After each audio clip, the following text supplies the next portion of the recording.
get a premium, a silver sport, and just, you know, you don't need to get the red sport. You know, it's almost the same thing. It's the same engine.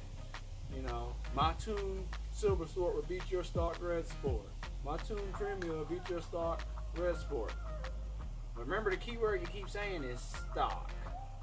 So let's talk about the differences. I'm gonna stick more to the mechanical differences that people either they know about it, they don't know about it, or they underestimate the significance of it. Okay, the first thing we're gonna talk about is the second water pump on the Red Sport. And most people just got an extra water pump. But let's dig into why you have a second water pump. First of all, the Luxe, Premium, Silver Sport, and Red Sport all share the same heat exchanger. The only difference is that extra water pump. So like, what? Why would Infiniti do that? Because the extra water pump allows the coolant to cycle through the system faster. So, cooling off with the heat exchanger, and it's pulling the water, hot coolant out of the charged air coolers quicker. So the coolant cycle time is quicker. And with the quicker coolant cycle time, you can support that extra 100 horsepower that the Red Sport is giving you. So even when you add your, your AMS or your frozen boost or your burger tuning, or in my case, I run 2 OEM heat exchangers. If you don't have the extra water pump, you're slowing down how fast the coolant cycles through the charged air coolers back to the heat exchanger, and then back again to the charger, goes back to the heat exchanger. You're slowing that down. So you got your premium or silver sport model, you're gonna heat still quicker than a red sport. Either way it go, you're gonna still heat quicker, even though you added all the extra stuff, because you don't have that extra water pump that the red sport has. Alright, now let's talk about the turbos. Everybody says, oh, it's the same engine, it's the same turbos. Wait a minute, but your premium and your silver sport, they don't have a turbo speed sensor. So we're like, oh, that doesn't matter. It doesn't matter. It's the same size turbos. Yes, it does matter.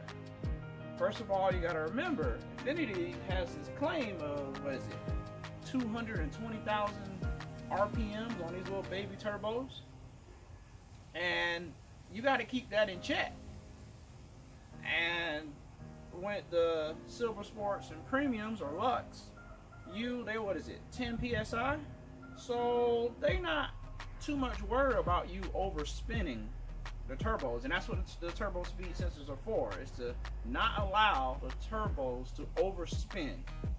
And that aids in longevity of the turbos, and that's how they're able to give you this long 70,000 mile warranty. I think it's 6 years, 70,000 miles on the car. It might be 7, but still 70,000 mile warranty on a Red Sport. It's because of those turbine speed sensors on there, keeping those turbos in check. Now you got a side effect that happens. So people with the silver sport, Luxe premiums, throwing on downpipes, and they were making more power than a Red Sport that just threw on downpipes. And that's because the turbo was able to spin unchecked. So you got more power, but your turbo's just ramping up real quick, and it's unchecked. So those premiums and silver sports with full downpipes, and they're getting all the boost spikes, or they blowing a turbo or blowing a seal, that's because the turbo was spinning unchecked. And this is another Red Sport. It seemed like a disadvantage at first for people when they first got on the platform, but it's an advantage, because now the tuner has complete control over your turbos. Besides it not having a blow off valve and just having a wastegate, you can throw that out there. I know somebody's gonna say that. But besides that, you got complete control over the turbos. Whereas on your premium and Silver Sport, you do not. And that's gonna affect the longevity of the car. Alright, now let's talk about another feature that kind of was exclusive to the Red Sport, but it's not on the later years. And then when it came out in 16, only the Red Sport had front mount engine oil cooler. Then later on, I think 17 or 18, the Silver Sport started coming with the front mount oil cooler also. But let's just talk about the significance of this. And you know, the old VHR platform, it was known for heating up the oil, and you know, you get it on the track, you know, it's gonna pull timing if you didn't have an oil cooler. Now you're compounding that problem when you're talking about twin turbo or FI. To not have a front mount oil cooler on your car and start trying to turn up the boost on the car, you're just gonna burn up the oil. And then burning up the oil leads to you blowing your engine. So smartly, Infiniti put it on their Red Sports, at least at first. The Red Sports only had the front mount oil cooler to keep the oil temps in check. And that's probably, in my opinion, the most important cooler on the car is the oil cooler. And it does a pretty good job of keeping the oil in check. I'm only seeing maybe 185 hard driving, maybe 200 at the most, and that's very significant if you know how oil is tested. When they tell you the oil is 5W30, 0W20, whatever, that's all tested at 212 degrees. So if your oil is going above 212 degrees, it's thinner. And then if your oil is staying below it, it's a little bit thicker. So on this car, they started it off with 0W20, and they kept in oil temps pretty much kept in check. So that 0W20 was a little thicker than 0W20 because it was always under 212 degrees usually. So I personally run 5W30, but you can get away with running the 0W20 with an oil cooler. But for the earlier models that didn't come with the front mount oil cooler, and you're running 0W20 and you want to turn up the boost 20-something PSI, you better be checking your oil off because you're going to burn it up. So that's one of the other advantages, well, initial advantages of the Red Sport, was that front mount oil cooler. Alright, now let's talk about another advantage of the Red Sport. So Red Sport comes standard with your big brake kit. It's Akabano, rebranded to Infiniti. And then they also come with the dynamic digital suspension. And you can option this on the sport models. I think in like 17 to 18, and then 19, big brake kit is still standard on the Silver Sport.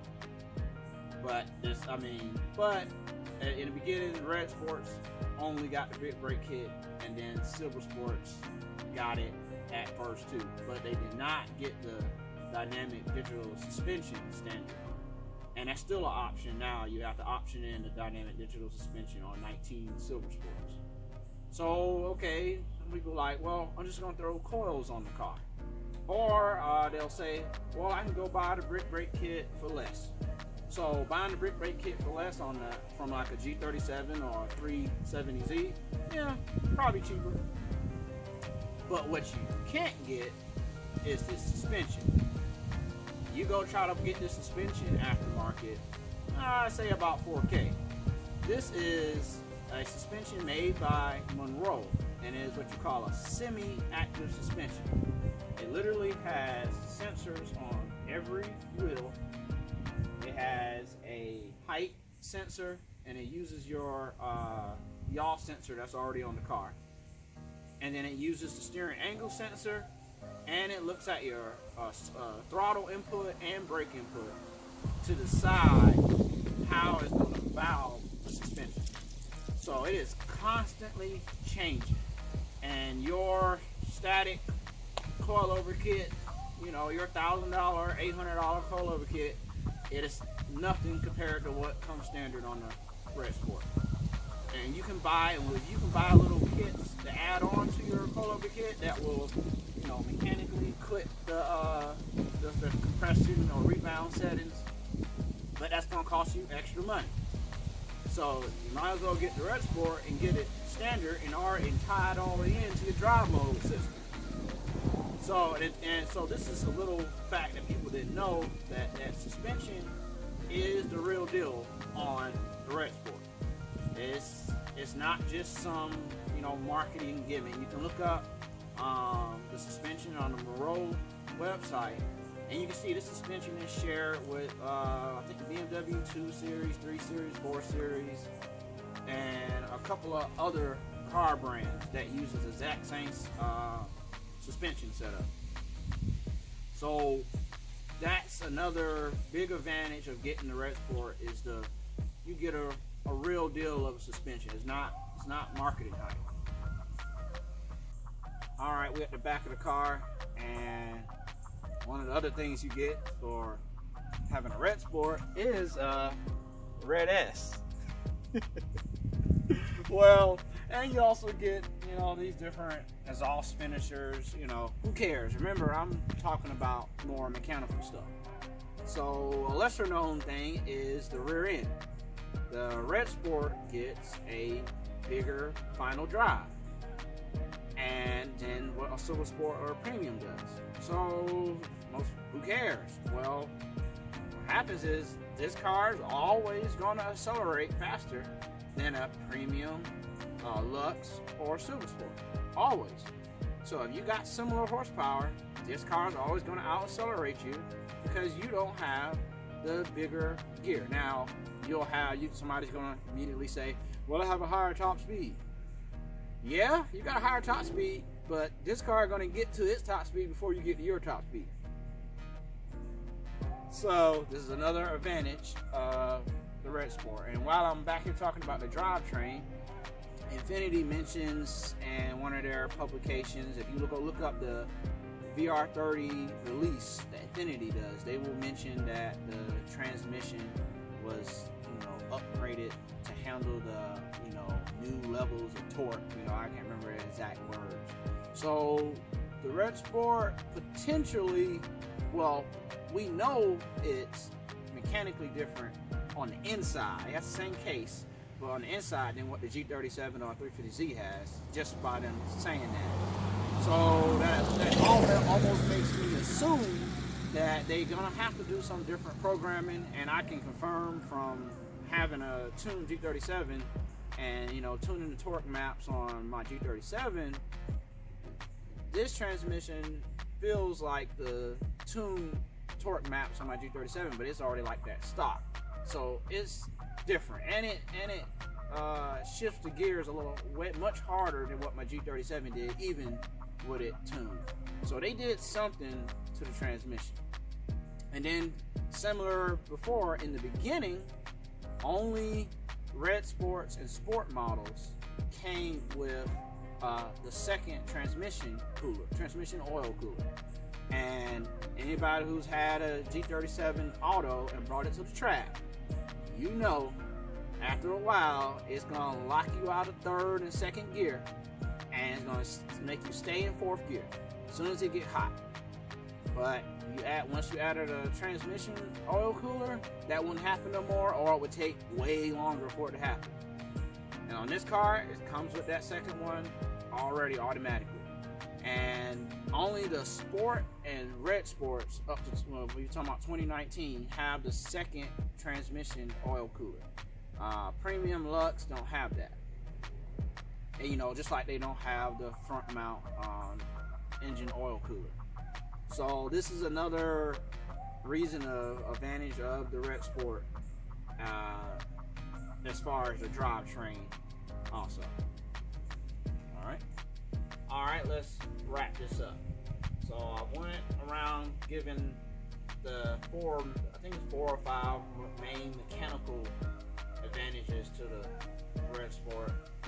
course, if you buy 19, you get an exclusive interior, you know, with the quilted seats, and you get the diamond trim and all that.